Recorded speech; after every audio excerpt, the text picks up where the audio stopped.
तर उद्धव ठाकरेंनी फडणवीसांवर केलेल्या टीकेला बावनकुळेंनी पलटवार केलेला आहे।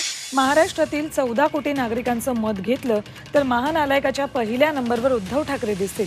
ठाकरेंना उत्कृष्ट मनोरुग्णालयात दाखल करण्याची गरज आहे असंही बावनकुळेंनी म्हटलंय।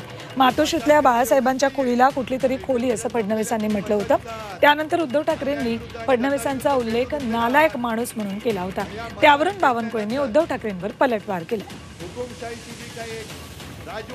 अडीच वर्ष खिशात पेन नसताना मुख्यमंत्री, अडीच वर्ष दोनदा विधानमंडळात आलेला मुख्यमंत्री, अडीच वर्ष मुख्यमंत्री असताना 2च तास मंत्रालयात आलेला मुख्यमंत्री, असा कार्यकाळ ह्या 14 कोटी जनतेनं पाहिला आहे।